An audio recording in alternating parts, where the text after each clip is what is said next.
오늘은 탑처럼 하늘로 솟아오르기에 대한 이야기를 하는데 그 예문을 한번 보면서 이야기하겠습니다. 서재에서 글을 쓰다가 가슴이 답답해지면 마당으로 나간다. 감나무 밑에 선 채 하늘을 쳐다본다. 심호흡을 하면서 하늘을 가슴 가득하게 들이킨다. 하늘이 몸 안으로 들어온다. 내 몸과 마음은 마치 공기가 팽팽하게 들어찬 기구처럼 하늘로 날아오른다. 하늘은 맑게 개어 쪽비칠 때도 있고 구름이 끼어 재비칠 때도 있다. 이것은 하늘에 대한 이야기인데 저는 늘 그 하늘을 쳐다보곤 합니다. 하늘에서 어떤 영감을 얻고 하죠. 그래서 하늘이 없으면 아마 가슴 답답증을 여의지 못한 채 환자로서 살 수밖에 없을 터입니다. 얼굴이 하늘색으로 창백해지고 빼빼 마른 환자가 되어서 그렇게 살 수밖에 없을 것입니다. 가령 어머니에게서 회초리를 맞았을 때, 집안 어른들에게서 꾸중을 들었을 때, 누군가가 나를 두고 떠나갔을 때, 친구에게서 따돌림을 받았을 때, 상대방보다 훨씬 덜 가졌다는 생각으로 말미암아 심한 불만족이 느껴졌을 때 나는 나도 모르는 사이에 하늘을 쳐다본다. 하늘은 어김없이 내 가슴으로 들어와 쪽빛 물을 들어주었고 내 몸은 금방 평온해지곤 한다. 밤에 마당으로 나오면 총총 빛나는 별들을 쳐다본다. 달이 떠 있을 때는 달을 내내 쳐다본다. 두 발로 서서 땅바닥을 디디며 걸어다니는 내가 하늘을 쳐다본다는 것은 무엇일까? 글쓰기도 이런 것일 터입니다. 사람은 고독한 존재입니다. 고독을 무서워하면 그 사람은 고독 겁쟁이가 돼서 아무것도 성취해낼 수가 없습니다. 고독 비굴자이죠. 혼자 외롭게 거니는 거, 혼자 우두커니 앉아서 생각하는 거, 혼자 외톨이로 사는 거, 그런 것을 무서워하는데 고독을 무서워하면 자기 혼자만의 시간을 가질 수 없어서 세상을 온전하게 올바르게 바라보지를 못합니다. 자기가 고독했을 때 바라보는 꽃 한 송이가 자기 자신하고 동격이 돼서 거기서 좋은 글이 나오고 시가 되고 소설이 될 수 있는 것입니다. 오래전에 석가모니가 천상천하 유아독존이라고 말했죠.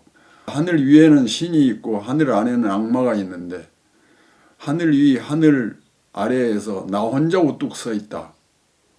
이것은 절대 고독한 존재라는 거예요.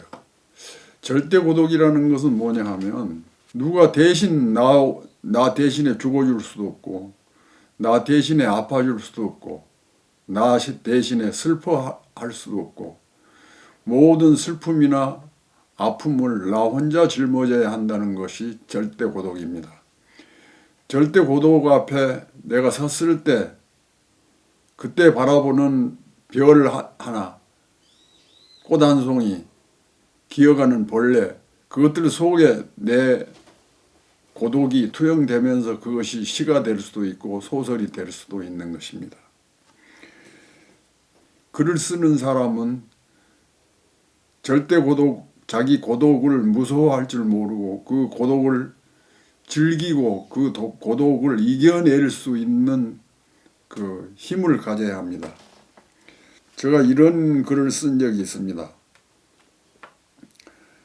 30대 초반, 그때는 한창 젊어서 무서운 게 없고 그랬을 때 교직 생활을 하면서 소설을 쓰고 살 때 그 여러 선배 문인들의 망년회에 갔다가 술이 개차반이 되도록 마신 뒤에 나는 나보다 대여섯 살, 17살 위의 선배 시인들을 향해서 이렇게 말한 적이 있습니다.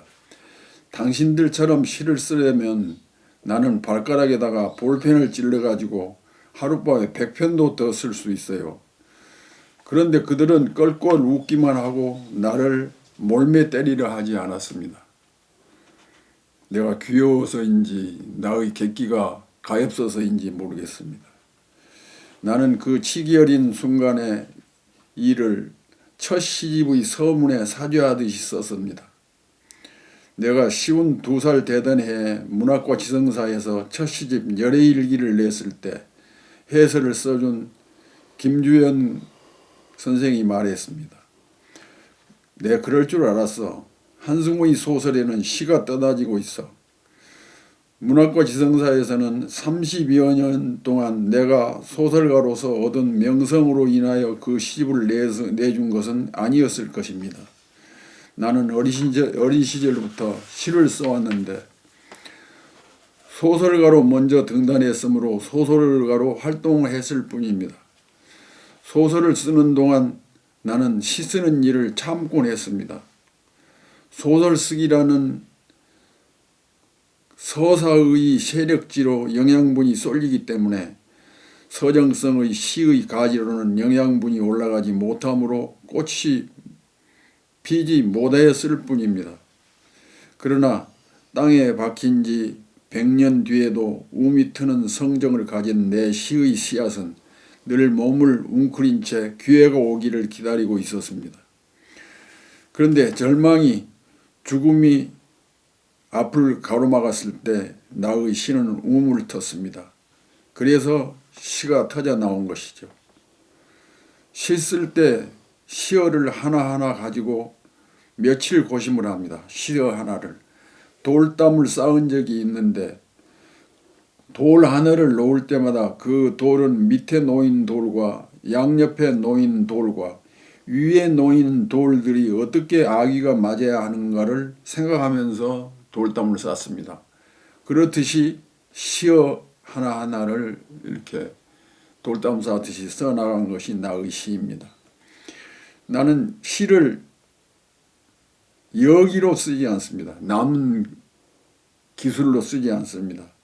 시를 위해서 우주에 대한 공부는 하지 않으면서 자주 씀으로써 사념이나 서정이 물타기로 인해서 힘을겁게 희석된 것, 그리하여 기다랗게 늘어난 시를 나는 미워합니다. 나는 치열한 삶이 보석처럼 앙금진 것을 좋아합니다. 세상에는 쓰는 시와 쓰여진 시가 있습니다. 쓰는 시는 제작 의도를 가지고 쓰는 시고, 쓰여진 시는 그 사람이 살아온 어떤 그 절망적인 것, 슬픔과 사상적인 그런 것들이 앙금지듯이 자연스럽게 씌어지는 것이 쓰여진 시예요. 그래서 제가 쓴 시는 쓰는 시라기보다, 그러니까 제작 의도를 가지고 쓰는 시라기보다 제작 의도 없이 그냥 읊어내는 쓰여진 시입니다. 나는 우주로 뻗은 머리카락 같은 뿌리로 영양분을 얻어 소설을 쓰는데 그 소설은 시를 향해 날아가고 그 시는 음악을 향해 날아가고 그 음악은 무용을 향해 날아가고 무용은 우주의 율동을 향해 날아갑니다. 그 종착점은 우주의 시원입니다. 내 사전에는 최고의 시가 다음과 같은 것이다 라고 기록되어 있습니다. 하늘의 광광한 음료를 떠받치는 땅의 요분질 같은 지령음, 그것을 따라 추는 우주의 춤사위, 그것이 곧 시인 것입니다. 오늘은 좀 장황하게 제가 예문을 읽었는데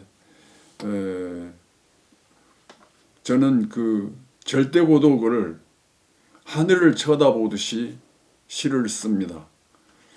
여러분들도 고독을 무서워하지 말고 고독을 즐기면서 고독 속에서 꽃을 노래하고 고독 속에서 창공을 가르면서 나르는 새를 노래하면 좋은 글쟁이, 말하자면 시인도 되고 소설가도 되고 수필가도 될 터입니다.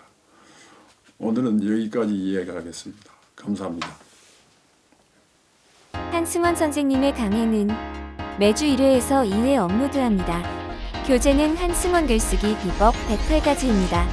글쓰기는 영혼을 맑게 하는 세상에서 가장 아름다운 비약입니다. 구독, 좋아요, 알림 설정 꼭 부탁드립니다.